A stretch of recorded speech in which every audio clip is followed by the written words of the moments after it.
Isang mapagpalang umaga po sa inyong lahat, mga magulang namin at mga kapatid. Welcome po kayo dito sa St. Paul United Methodist Church, Tondo, Manila Online Devotion.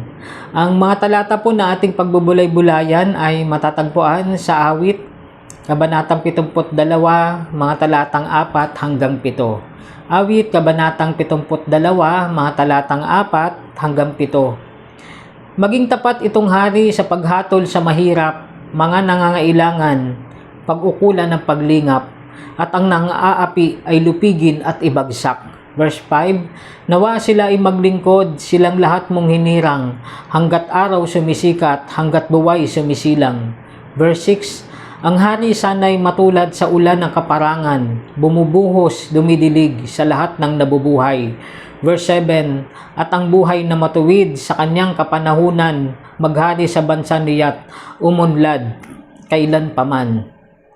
Gaano po ba kahalaga na maipanalangin po natin ang ating mga leader, ang leader ng ating bansa, mula po sa Pangulo, sa pangalawang Pangulo, sa gabinete, sa mga leader po natin sa ating syudad o ating munisipalidad, ang mga leader po natin hanggang doon po sa barangay.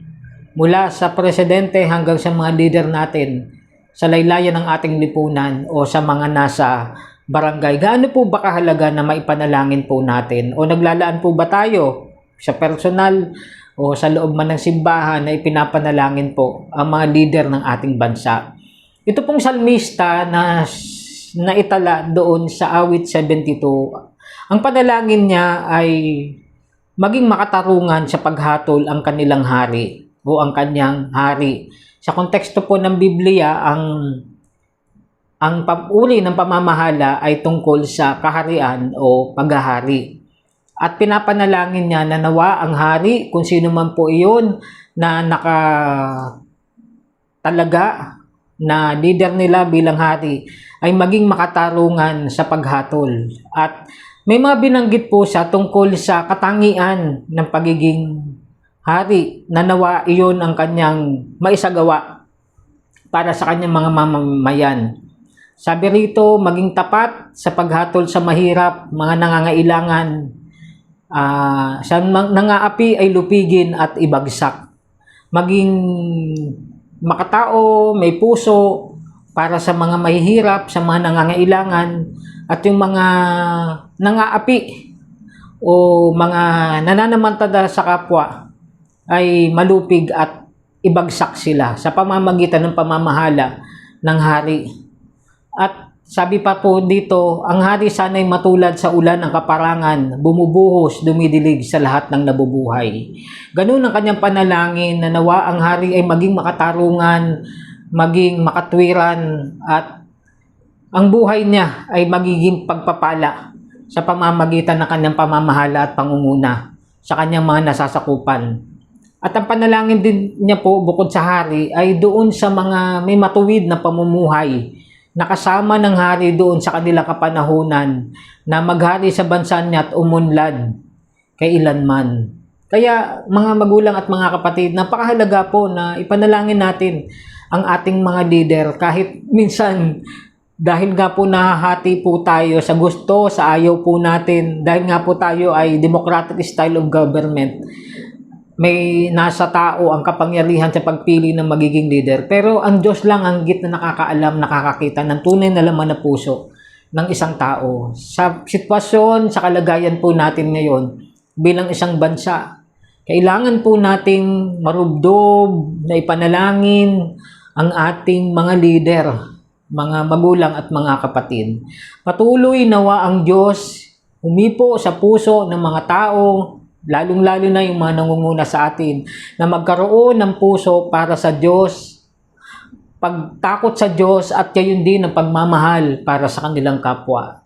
Kaya araw-araw sa panahon na tayo nananalangin, personal man o may kasama man o sa loob man ng simbahan, panalangin po natin ang mga leader natin, at nawa patuloy na ang Diyos maglagay ng mga karapat-dapat na leader na may pagmamalasakit sa kapakanan ng ating bayan, sa kapakanan ng mga taong nangangailangan tunay na may mga pangangailangan sa ating lipunan. Dahil nakakalungkot po kapag ang leader po natin ay makasarili.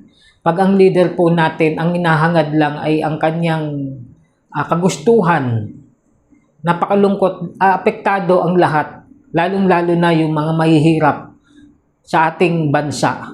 Kaya sa panalangin, sa ating ding pagkilos, na mapaalalahanan sila, maturuan sila, para magkaroon sila ng tunay na pagmamahal at malasakit sa ating bansa.